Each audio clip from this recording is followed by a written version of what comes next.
5 aspectos para formar reyes delante de Dios. Otra vez, delante de Dios. Dice capítulo 18, versículo 1. Segunda de Reyes 18:1. Lean conmigo. En el tercer año de Oseas, hijo de Ela, rey de Israel, comenzó a reinar Ezequías, hijo de Acaz, rey de Judá. Cuando comenzó a reinar era de 25 años y reinó en Jerusalén 29 años. El nombre de su madre fue Abí, hija de Zacarías.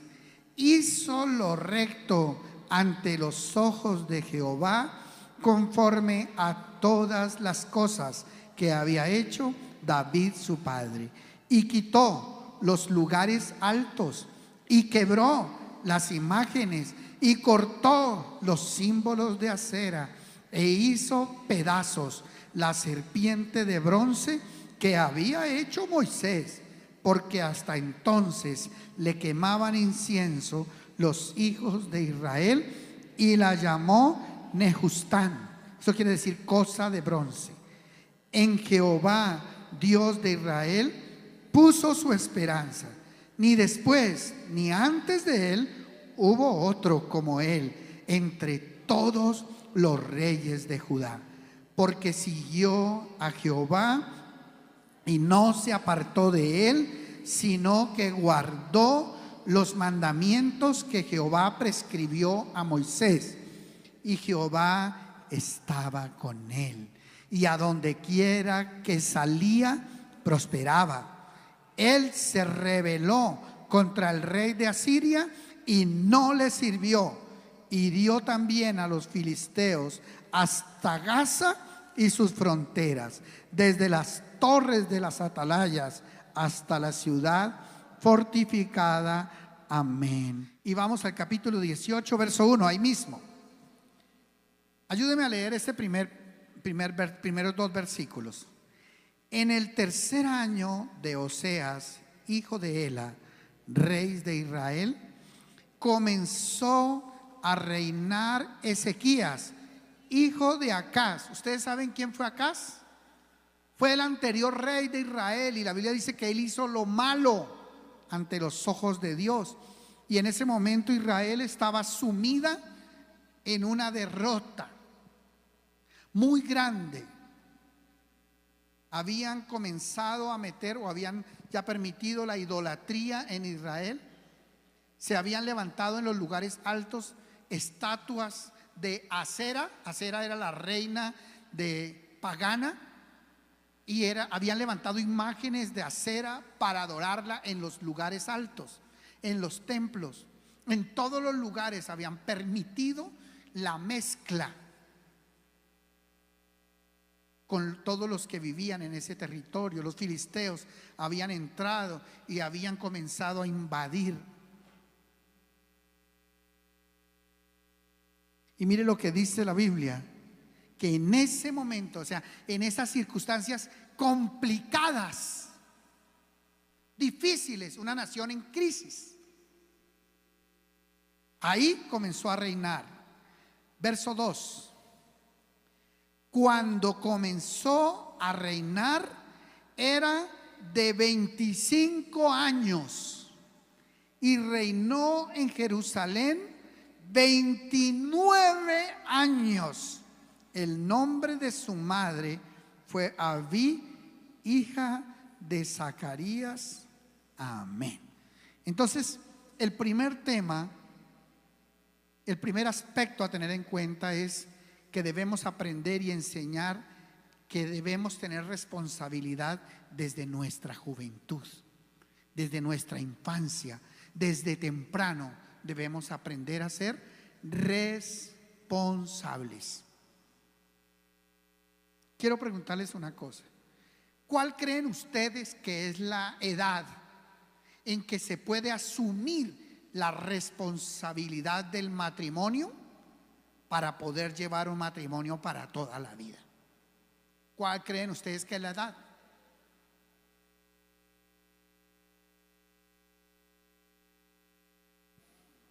¿Cuál creen ustedes que es la edad?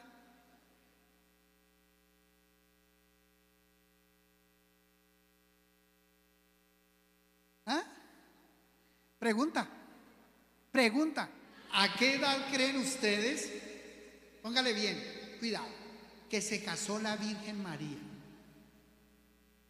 ¿A los 40? ¿A los 50? Dígame más o menos, ¿cómo? Por ahí 16, 17, 15, 18. ¿Y creen que lo hizo bien o mal? Dice la Biblia, todas las naciones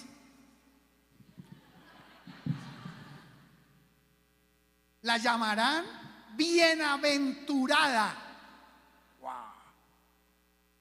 Yo creo que no ha habido otra madre tan espectacular sobre la faz de la tierra como la Virgen María. No creo. Y tenía aproximadamente, se estima, unos 17 años de edad cuando asumió la responsabilidad. Y fue fiel a José hasta la muerte. Y fue buena mamá. Fue buena esposa, ejemplar sobre todas las demás. Mi suegra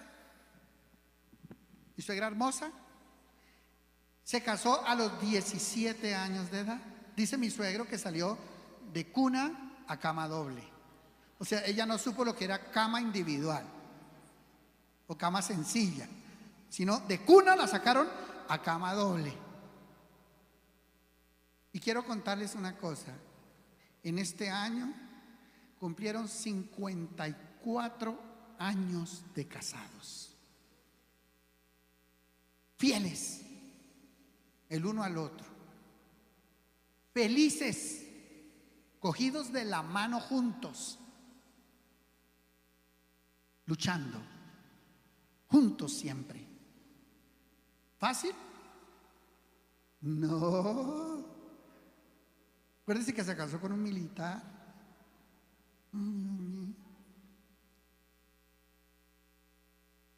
Armado y celoso. Y miren,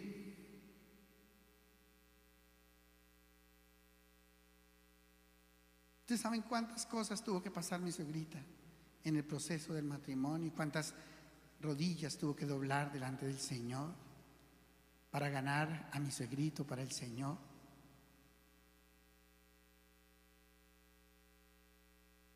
...17 años con problemas. Alguna vez se le tocó coger los niños, irse para Neiva, coger un bus y irse para Neiva, allá donde el suegrito de ella, a estarse allá porque mi suegro estaba fuerte.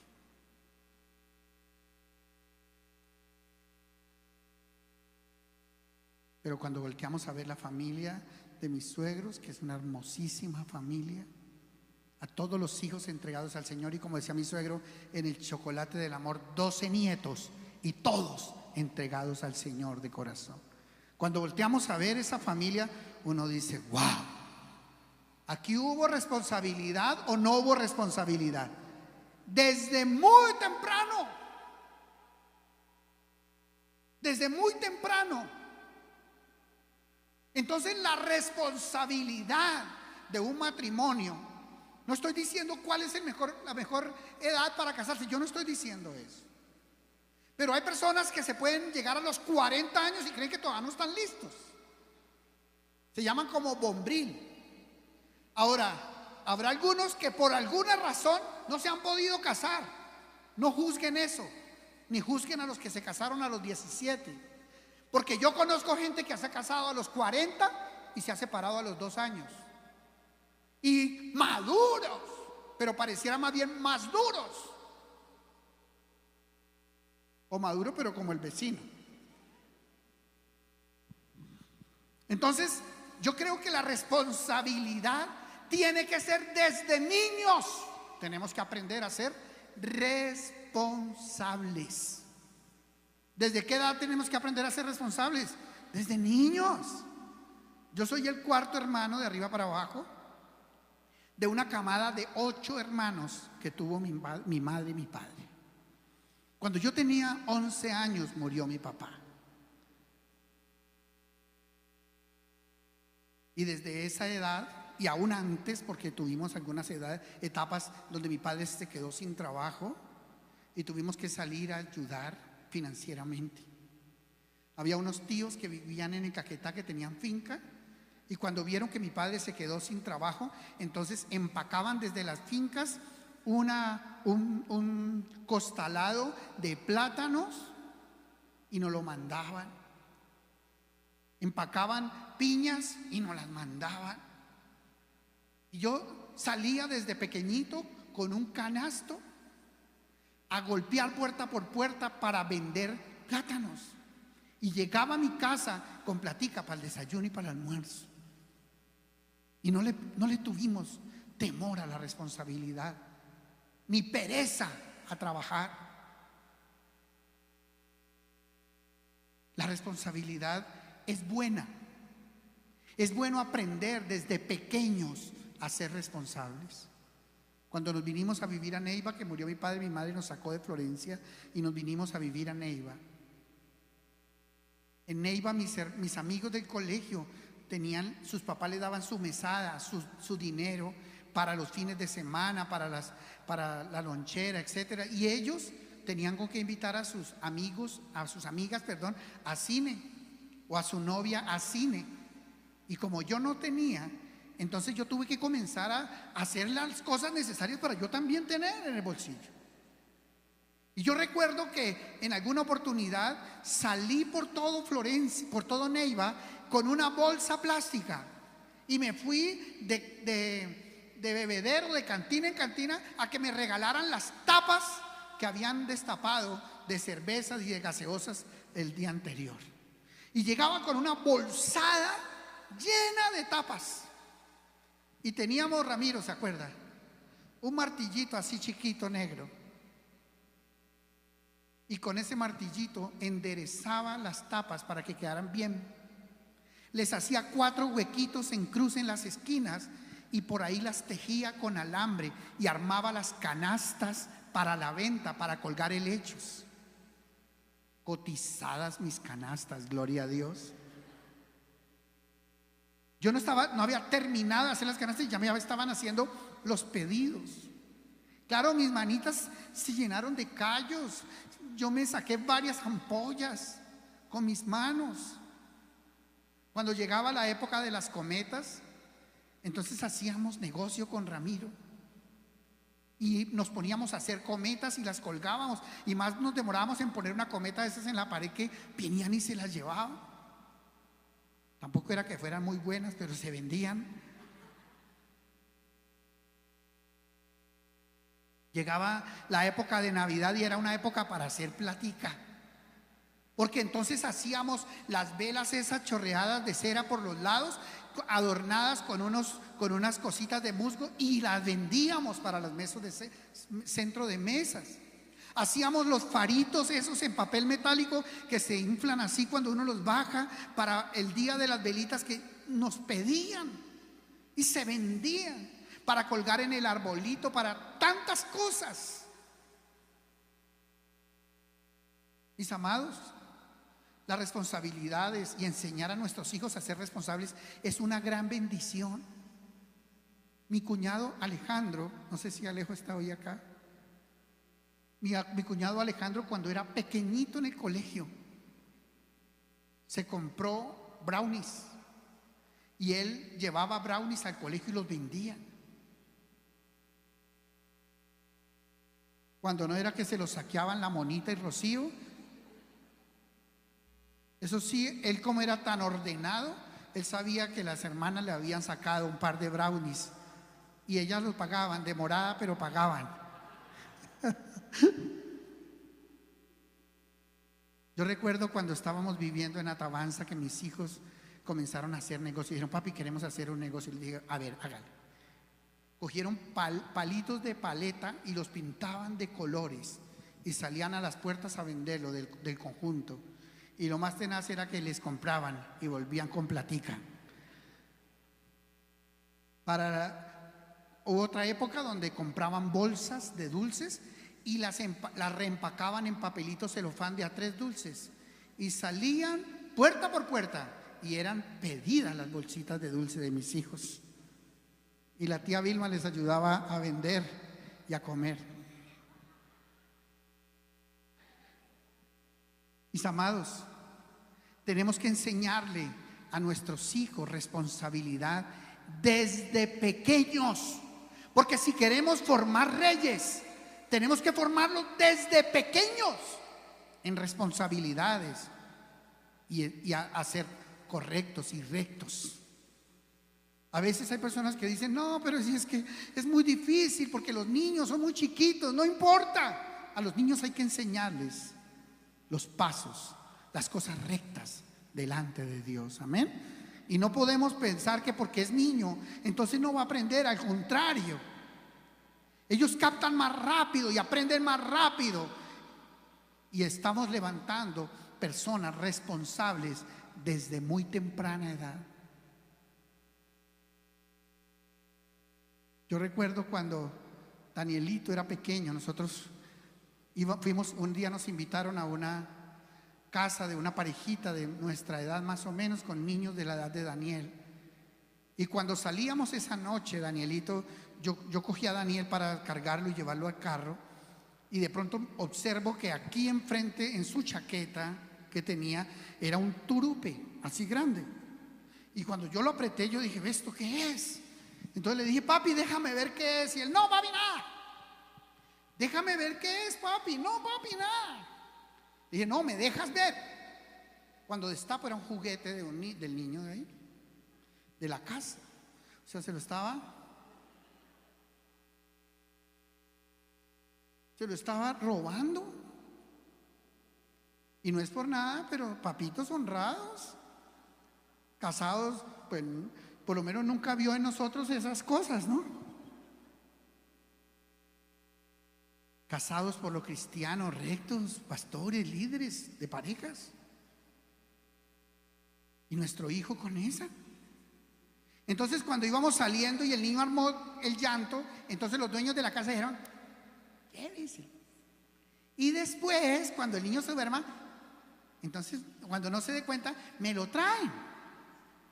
Y nosotros les dijimos: si en este momento le dejamos pasar la puerta con ese juguete en su mano, nosotros le estamos enseñando al niño que tiene permiso para robar. No lo vamos a permitir. Y a pesar de que el niño armó pataleta y hizo berrinche, se lo quitamos y lo entregamos. Y dijimos: esto no es tuyo, y lo devolvimos. Y claro que hizo pataleta, pero así con pataleta y todo, yo lo apreté, me lo llevé para el carro. ¿Saben una cosa? Desde pequeñitos los niños tienen inclinación a robar, a mentir o no. Apenas están comenzando a hablar y ya mienten. Y ya miente, porque es que el pecado va ligado al corazón del muchacho, y la vara de la corrección lo alejará de él, dice la Biblia. O sea, nosotros como padres estamos encargados de formar, instruir al niño en su camino, y aun cuando fuere viejo no se apartará de él. Amén. Las responsabilidades comienzan desde pequeños, desde tempranos. Un hermano decía: ay, pero es que ¿yo qué hago si mi hijo nació con esa inclinación hacia el homosexualismo? Desde pequeñito. Él le gustaban ir a las carteras, los bolsos, pintarse las uñas. Desde pequeñito. Él le gustaban ir a jugar a las muñecas. Yo le digo: lógico, porque el papá no estaba nunca con el niño. Estaba siendo criado por la mamá, por la tía y por la abuela. Lo único que ese niño veía eran modelos femeninos. ¿Cómo iba a querer jugar un partido de fútbol? ¿O cómo iba a querer jugar con carros? ¿O cómo iba a aprender que su papá se ponía calzoncillos y que su papá no se ponía brasier? ¿Cómo lo iba a aprender? si nunca lo vio? Si nunca vio ese modelo de su papá. Acuérdese que los seres humanos aprendemos por modelos. Porque vemos, aprendemos. Porque observamos, aprendemos. Pero la pregunta es entonces, porque el niño tiene la inclinación a hacer algo femenino que la puede tener, aún desde pequeñito la puede tener, entonces por eso yo tengo que permitirle su libre expresión de la personalidad, aunque sé que Dios manda que el hombre no haga ni se vista como mujer, y que es pecado, y que los hombres varones no se hincharán con hombres como con mujeres. Entonces yo tengo que permitirles, porque se hace, porque todo el mundo lo hace. Pregunto, ¿son vulgares los dirigentes en nuestra nación? ¿Dicen mentiras? ¿Los metemos a la cárcel por ser vulgares? Son permitidas las vulgaridades en esta nación, desde el más grande hasta el más pequeño, desde el más rico hasta el más pobre, desde el profesional está echando la huela en el trabajo. La pregunta es entonces, por eso, como todo el mundo lo hace, nuestros hijos también tienen permiso para ser vulgares, mentirosos, maldicientes. No, porque nosotros aprendimos que ninguna palabra corrompida saldrá de nuestra boca, sino la que sea buena y necesaria para la edificación del pueblo de Dios. Nosotros no podemos permitir que nuestros hijos hagan lo que es incorrecto, aunque todo el mundo lo haga, aunque todo el mundo dé permiso para hacerlo. Acuérdese una cosa, no todo lo legal es correcto ante los ojos de Dios. ¿Meten a la cárcel a alguien por ser adúltero? ¿Por acostarse con la vecina? No lo meten a la cárcel. Y entonces dejemos al marido que tenga la libre expresión de la personalidad. Dejen a ese maridito que pueda desahogarse con la vecina. Entonces, ¿por qué? Si eso es legalmente permitido en esta nación, entonces ¿por qué nosotros los cristianos no estamos de acuerdo con eso? Porque la Biblia dice que los adúlteros no heredarán el reino de los cielos.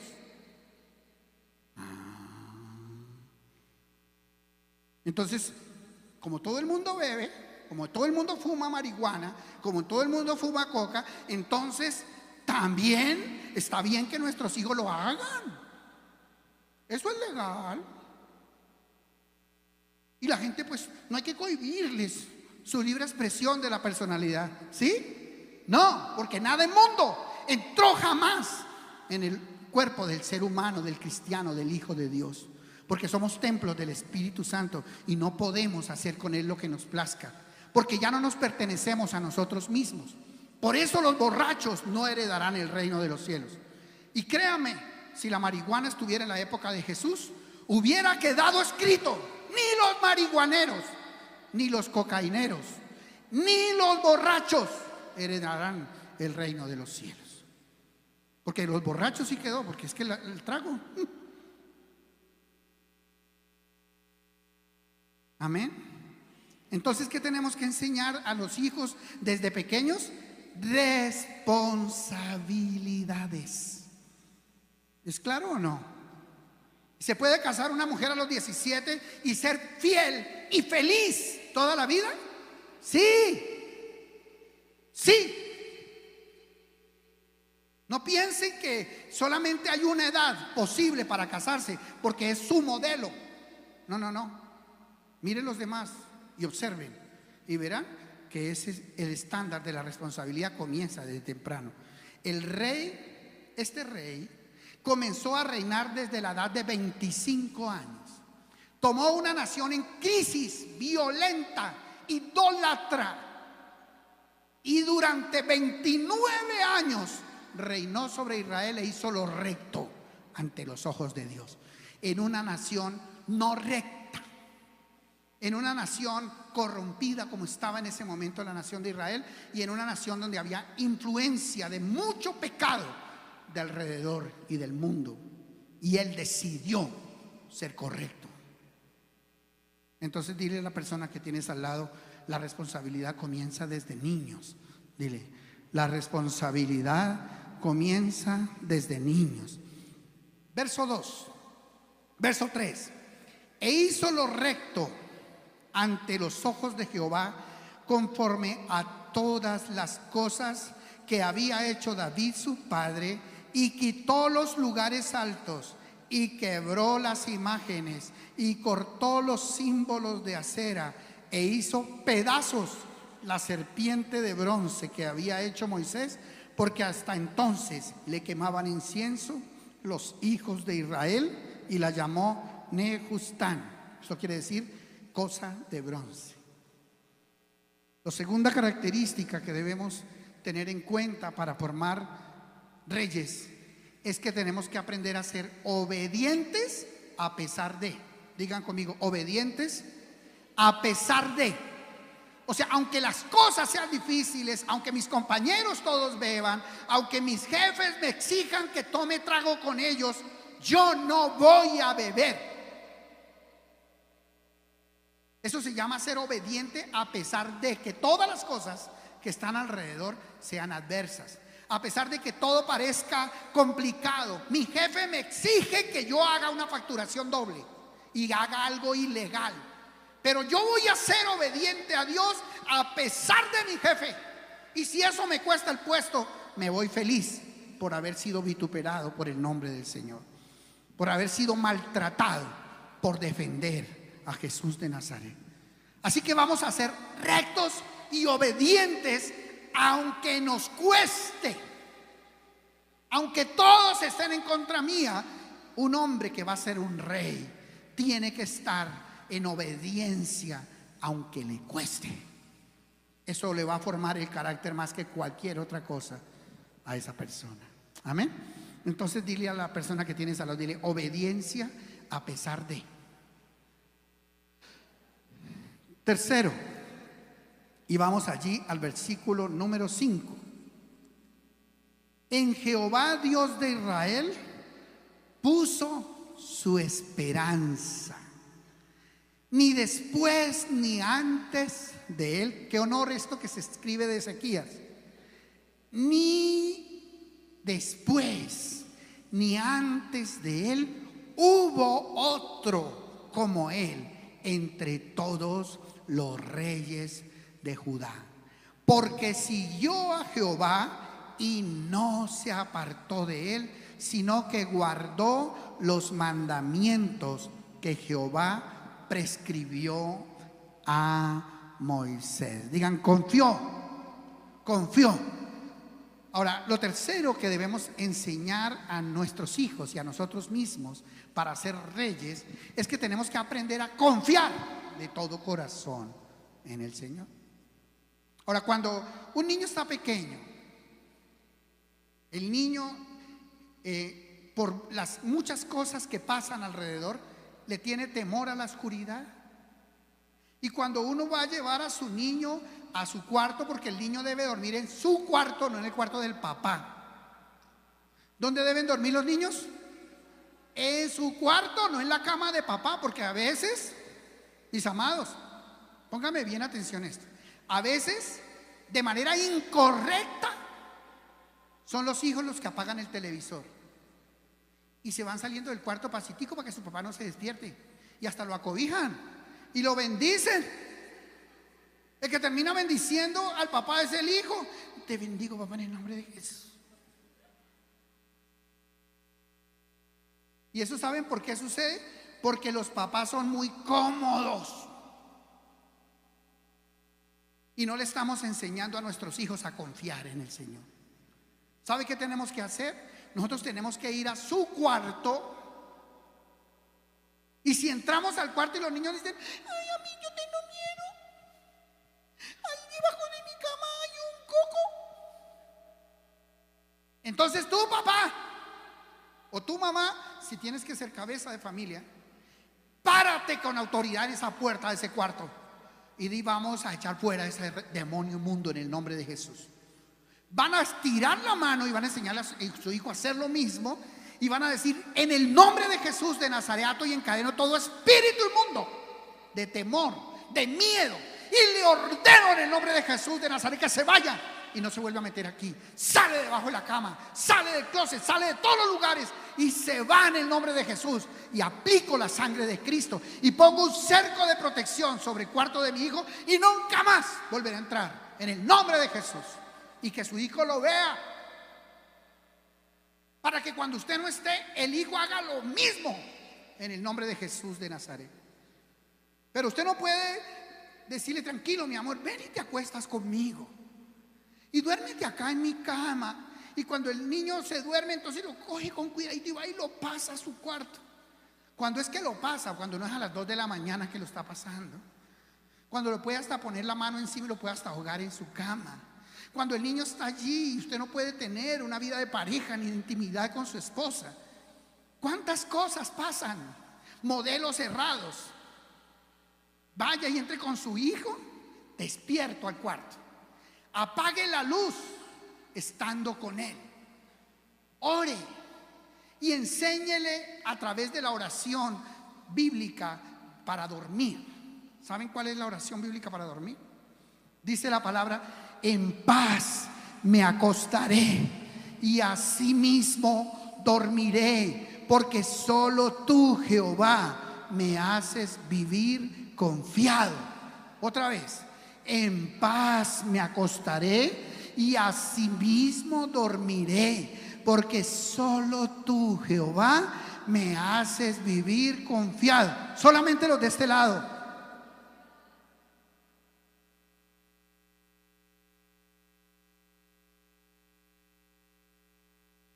A ver, los del lado de allá. 1, 2, 3.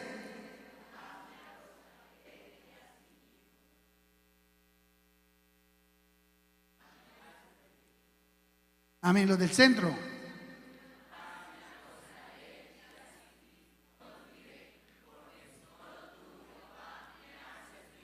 Ahora todos: en paz me acostaré y asimismo dormiré, porque solo tú, Jehová, me haces vivir confiado. Denle ese aplauso al Señor.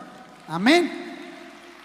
Y cuando su hijo va a salir para el colegio, entonces usted va a poner las manos sobre él y vas a declarar en el nombre de Jesús, vas a declarar: hijo, en este día que comienza, tú estarás arriba y no estarás abajo. Serás cabeza y no serás cola. Todo lo que emprendas será prosperado en gran manera. Así su hijo sea un jayanazo más grande que usted. Entonces póngale la mano en el vientre, póngale la mano en el pecho, póngale la mano en la cabeza, haga que se arrodille y bendiga a su hijo poniendo las manos sobre él. De esta manera bendecirás a los hijos. Pondrás la mano sobre su cabeza.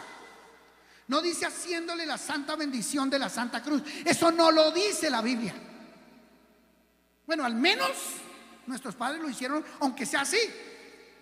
Pero la forma como dice la Biblia es: pondrás la mano de autoridad sobre tu hijo y lo bendecirás en el nombre del Padre y del Hijo y del Espíritu Santo. Y le dirás, y declara la bendición. Esa bendición donde dice la palabra de Dios que saldrá bendecido, irá bendecido, hará todo bajo bendición y volverá bajo bendición. Amén. Todo lo que emprenda será prosperado en gran manera. Entonces tenemos que poner la mano sobre nuestros hijos y bendecirlos. Ahora, ¿cómo sale un hijo después de recibir la bendición de sus padres? Campeón. Un campeón. Sale para ponerle el pecho a la vida, confiado. Dios va conmigo. Voy en el nombre de Jesús. Aunque ande en valle de sombra de muerte, no temeré mal alguno, porque tú estarás conmigo. Nadie me podrá hacer frente en todos los días de mi vida, porque como estuviste con Moisés, estarás conmigo. No me dejarás ni me desampararás, en el nombre de Jesús de Nazaret. Todo lo que emprenda será bendito en el nombre de Jesús. Y todo lugar que pisare la planta de mi pie será mi territorio en el nombre de Jesús. Entonces, un niño que sale así es un niño que fijo le va a ir bien en todo lo que emprenda. Será el ejemplo, el modelo a seguir para todos los niños de su colegio, de su universidad, de sus empresas, de sus proyectos, de matrimonios y de hogares, serán benditos y ejemplo para otros. Amén. Confianza en Dios, diga confianza en Dios, no en Él mismo, sino la confianza en Dios. Versículo 6. Porque siguió a Jehová y no se apartó de él, sino que guardó, perdón, ese era lo que leímos. Verso 7. Y Jehová estaba con él, y a donde quiera que salía, ¿qué pasaba? Prosperaba, y se rebeló contra el rey de Asiria y no le sirvió. Digan respaldo de Dios. Esa característica se verá en los hijos de Dios que están siendo formados como reyes. El respaldo de Dios. Ahora, dile a la persona que tienes al lado, dile, el respaldo de Dios se nota. Pregunto, si tú estás yendo a trabajar y todos los días vuelves en derrota, y todo lo que emprendes, en vez de ir de gloria en gloria, de triunfo en triunfo, de victoria en victoria, de poder en poder, vas de tumbo en tumbo, como el ladrillo para el fondo, nadando como el ladrillo, decía un tío mío, bueno, un primo de mi madre, decía, va nadando como el ladrillo para el fondo. ¿Cómo vamos nosotros, mis amados? ¿Para abajo o para arriba? Tenemos que ir de para arriba. Y el que está con la unción de Dios se le nota. Si no se nota es porque no está. O sea, se le nota en su trabajo, se le nota en la excelencia, se le nota en el área financiera, se le nota con sus hijos, se le nota en su matrimonio. El que está con la unción de Dios se le nota. Tú no puedes decir que tú eres un ungido de Jehová y vas de mal en peor. Eso es carreta. El que está con la unción de Dios se le nota. Y si no se nota es porque no está la unción de Dios ahí. O sea que hay algo por corregir atrás que está mal con Dios. Por eso no tienes el respaldo de Dios. Es imposible tener el respaldo de Dios si estás en pecado. No puedes pretender ir de gloria en gloria, de triunfo en triunfo, fornicando, teniendo una relación de pareja sin la bendición de Dios, teniendo otra mujer en la esquina, robando, siendo un borracho. Jamás vas a tener la unción de Dios si estás en pecado. Tienes que comenzar a vivir rectamente, agradar a Dios, para que Dios te añada como regalo la unción y la bendición de Dios. Amén. Y el último punto quiero que lo leamos de pie todos, por favor.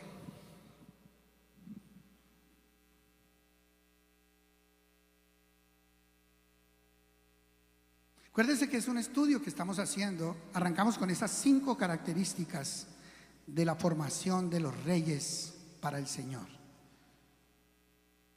Verso 8, leámoslo todos.